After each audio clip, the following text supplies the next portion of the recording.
आजचा दिवस माझा नावाचा एक मराठी सिनेमा आहे। या सिनेमामध्ये सचिन खेडेकर यांनी एका मंत्र्याची भूमिका केलेली आहे आणि या सिनेमातलं कथानक असं आहे की सचिन खेडेकर जे मंत्री असतात ते एका ठिकाणी जातात एका कार्यक्रमाला आणि त्या कार्यक्रमामध्ये गेल्यानंतर त्यांच्या आदरामध्ये सगळेजण त्या कार्यक्रमाला उपस्थित असलेले लोक उभा राहतात, मात्र एक माणूस असा असतो जो उभा राहत नाही आणि यामुळे अर्थातच त्या मंत्र्याला म्हणजे सचिन खेडेकर यांना राग येतो आणि राग आल्यानंतर ते तिथल्या आयोजकांना विचारतात की हा सगळे उभा राहिले मात्र हा माणूस का उभा राहिला नाही। मग त्यावेळेस तिथली जी लोक असतात ती त्यांना सांगतात की तो माणूस अंध आहे आणि मग त्यानंतर त्या मंत्र्याला वाईट वाटतं आणि वाईट वाटल्यानंतर ते त्यांच्यामध्ये काहीतरी संवाद होतो आणि तो अंध व्यक्ती जो आहे तो एक चिठ्ठी त्या मंत्र्याच्या हातामध्ये देतो आणि त्यामध्ये त्यानं आपला एक प्रॉब्लेम सांगितलेला असतो। तो प्रॉब्लेम असतो त्याच्या घराचा आणि ते पाहिल्यानंतर तो मंत्री एका रात्रीमध्ये सगळी सिस्टम हलवतो आणि दुसऱ्या दिवशी त्या अंध व्यक्तीला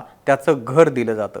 आता हा सिनेमा आजचा दिवस माझा, त्यानंतर आपण बघितलं असेल की एक हिंदी सिनेमा आहे नायक नावाचा, ज्यामध्ये अनिल कपूरनं भूमिका केलेली आहे आणि या सिनेमामध्ये सुद्धा एका दिवसासाठी या सिनेमातला जो हिरो आहे त्याला सीएम बनवण्यात येतं आणि मग तो धडाधड निर्णय घेऊन अनेक चांगली कामं करतो आणि लोक टाळ्या वाजवतात।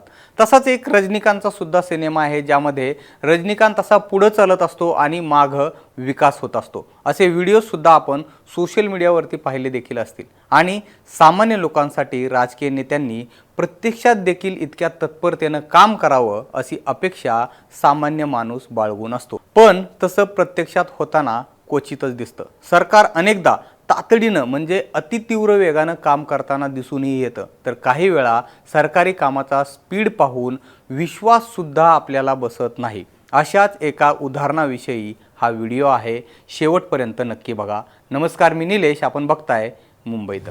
महाराष्ट्रात 40,000 चौरस मीटर जमीन म्हणजे जवळपास 10 एकर जागा एका कंपनीच्या कारखान्याच्या विस्तार करण्यासाठी या जागेची मंजुरी हवी होती। ही मंजुरी मिळण्यास फक्त 2 तास 34 मिनिटं लागली। एवढ्या वेळात तर एखादा सिनेमाच बघून होऊ शकतो। अविश्वसनीय वाटेल, मात्र ही खरी गोष्ट आहे। मनी कंट्रोलनं या संदर्भातले एक वृत्त नुकतंच प्रसिद्ध केलेलं आहे। यामध्ये सांगितलेलं खरोखरच इंटरेस्टिंग आहे।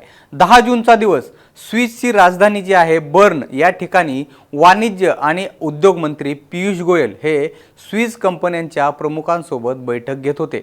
बैठकीदरम्यान एका कंपनीच्या प्रतिनिधीनं सांगितलं की ते जवळपास 20 वर्षांपासून भारतामध्ये कार्यरत आहेत। त्यांचा तिथं व्यवसाय खूप चांगल्या पद्धतीनं चाललाय आणि महाराष्ट्रात एक प्लांट आहे। आता कंपनीला त्यांची उत्पादन क्षमता वाढवायची आहे आणि यासाठी त्यांच्या सध्याच्या सुविधेला लागून सुमारे 10 एकर म्हणजे 40,000 चौरस मीटरची जमीन आहे ती आवश्यक आहे।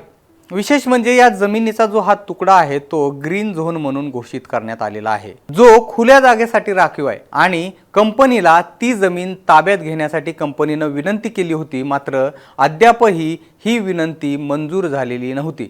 जेव्हा ही चिंता मंत्र्यांसमोर त्या कंपनीच्या अधिकाऱ्यांनी उपस्थित केली तेव्हा त्यांनी लगेचच कारवाई केली। सकाळी 11:33 कंपनीच्या अधिकाऱ्यांनी पियुष गोयल यांना ही माहिती दिली आणि ही कंपनीची विनंती ऐकल्यानंतर संबंधित कागदपत्र थेट महाराष्ट्राच्या उद्योग सचिवांना मंत्र्यांमार्फत पाठवण्यात आली। अवघ्या 2 तास 34 मिनिटांनी म्हणजे दुपारी 2:07 एक उत्तर आलं। त्यामध्ये असं सांगितलं गेलं की ही जमीन उपलब्ध करून दिली जाईल।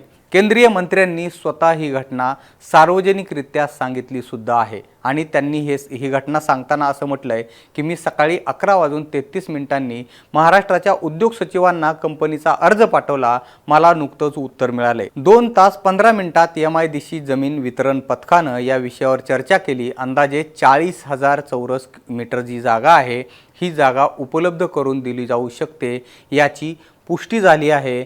हे ग्रीन झोन जे आहे त्या ठिकाणी होतं ते दुसऱ्या ठिकाणी हलवतील असं केंद्रीय मंत्री पियुष गोयल यांनी बोलताना सांगितलं। जवळपास 1000 स्विस कंपन्यांच्या प्रतिनिधीसमोर आणि सुमारे 90 भारतीय कंपन्यांच्या शिष्टमंडळासमोर ही घोषणा करण्यात आली असल्याचं मनी कंट्रोलच्या बातमीमध्ये म्हटलेलं आहे।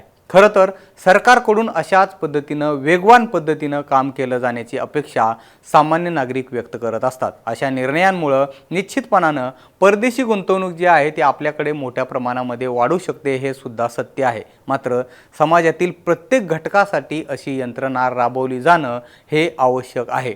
सरकार म्हणून आपण अनेकदा बघतो की काही ठराविक घटकांची जी कामं आहेत ती वेगवान पद्धतीनं होतात, मात्र सामान्य नागरिकांना छोट्या छोट्या कामासाठी वर्षानुवर्ष अनेक सरकारी कार्यालयांचे जे उंबरठे आहेत ते झिजवावे लागतात। मात्र अशी सिस्टम जर सर्वसामान्य माणसासाठी सुद्धा जर लागू झाली तर निश्चितपणानं बदल घडल्याशिवाय राहणार नाही। आपल्याला या संदर्भात काय वाटतं हे आम्हाला तुम्ही कमेंट बॉक्समध्ये नक्की सांगा आणि मुंबई तकला जर तुम्ही सबस्क्राईब केलं नसेल तर लगेच सबस्क्राईब करून घ्या। हा व्हिडिओ पाहिल्याबद्दल धन्यवाद।